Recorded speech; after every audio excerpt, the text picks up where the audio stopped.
Et bonjour à toutes et à tous pour ce Trader Room du 11 octobre 2021, 15h12, donc juste une vingtaine de minutes avant l'ouverture des marchés US. Ça va nous permettre de pouvoir faire un petit tour d'horizon sur les marchés financiers. Ce sera un daily brief qui ne prendra que 10 minutes grand maximum.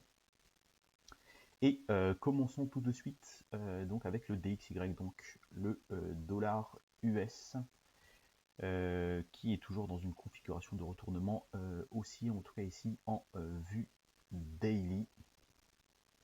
Et d'ailleurs, il me semble que pour le dollar US, nous avons pas mal de données fondamentales qui vont arriver encore cette semaine, notamment avec des minutes de la Fed avec le compte rendu du FOMC, donc ce sera le mercredi 13 octobre.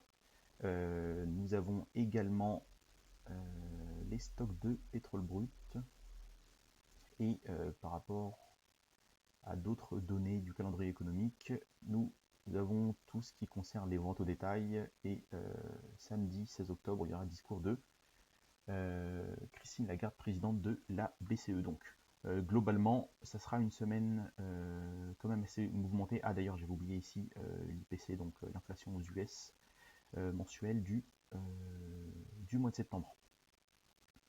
Voilà donc par rapport au calendrier économique. Donc, retournons de suite sur les graphiques. Donc, nous avons toujours un DXY en structure de retournement haussier en double creux sur une demand zone, donc une forte zone de support qui s'inscrit toujours dans un mouvement haussier, donc une forte impulsion haussière depuis 2014. Donc là actuellement nous sommes plus ou moins dans un range entre les 88 et les 102. Donc qui dit dollar US en structure de retournement haussier ici en hebdomadaire dit que pression baissière possible sur tous les actifs qui sont libellés en dollars. À présent, passons aux indices. Donc, commençons par le SP500, le SP500 en CFD qui actuellement cote à 4387, sachant que le SP500, lui, l'indice ouvrira dans 15 minutes exactement. Donc, toujours sous pression baissière depuis l'englobante baissière mensuelle de la bougie précédente. Donc, voilà, le SP500 toujours sous pression baissière et actuellement nous sommes eh bien probablement en train de dessiner un creux qui serait pourquoi pas validé si on réussit à passer clairement au-dessus des 4430 sur le SP500. Mais voilà, si on tire un Fibonacci sur le mouvement baissier en question et hop, donc par rapport aux personnes donc, qui ont acheté ce marché là sur cette zone de demand, eh bien pourrait potentiellement euh, prendre leurs bénéfices lorsqu'on va arriver hop là, dans la zone ici de take profit partiel. Ok, donc pour l'instant, le SP500 s'inscrit dans une structure baissière depuis qu'on a cassé les plus bas ici. Et les acheteurs sont revenus quand même dans cette zone de demand et pourquoi pas réussir à pousser le prix aux alentours des 4450, en tout cas cette semaine, jusqu'aux 4490, pourquoi pas, et prendre une partie des bénéfices dans cette zone-là. Ok ? Voilà par rapport au SP500. Passons à présent l'indice français, le CAC 40. Donc le CAC 40, comme on l'avait vu, il me semble en Traders Room, indice et action lundi dernier, et bien le CAC 40 est toujours dans une structure, elle cette fois-ci haussière, tant que on tient les plus bas qui se situent à 6253 et actuellement nous sommes toujours dans une consolidation dans la structure haussière des 6253-6913 et le CAC a réussi dans un premier temps à tenir sa zone de rechargement ici court terme en daily et potentiellement est en train de créer une structure de retournement haussière qui serait à valider si bien sûr nous arrivons à reprendre dans un premier temps les 6275. À présent, allons faire un petit tour sur le DAX. Alors lui, le DAX, il est un peu plus différent que le CAC, dans le sens où lui, le DAX, en fait, a perdu son plus bas ici, aux alentours des 15 050, avec une petite découverte des prix en dessous de ce plus bas. Et donc actuellement nous sommes du coup à présent dans une pression baissière. Et à l'heure actuelle, si nous devons chercher une zone de support sur laquelle les prix est en train de rebondir et sur lequel on voit ce joli marteau avec une belle mèche qui a permis sur les précédents jours de faire rebondir le prix. Donc tant que sur le DAX on tient cette zone, nous pouvons tenter de jouer les rebonds, mais en tout cas à court terme nous nous situons tout de même dans une pression, dans une structure baissière. Je vais juste voir par rapport au mouvement donc ici d'octobre 2020, hop là, juste pour voir où se situent les prix et ceux sur lesquels, si jamais on perdait ce support des 14 850, 14 900, et bien le DAX lui pourrait venir aller chercher dans un premier temps la zone des 38,2, pourquoi pas en corrélation avec l'ancienne résistance, hop là, ici, que je vais vous matérialiser en jaune. Et à ce moment-là, vu que nous arriverons sur une zone d'ancienne résistance qui devient support en même temps en confluence avec la zone de retracement des 38,2 de cette dernière impulsion haussière, et bien pourquoi pas être assez patient sur le DAX et à ce moment-là attendre des signes et des structures de retournement aussi pour pouvoir le retravailler à l'achat.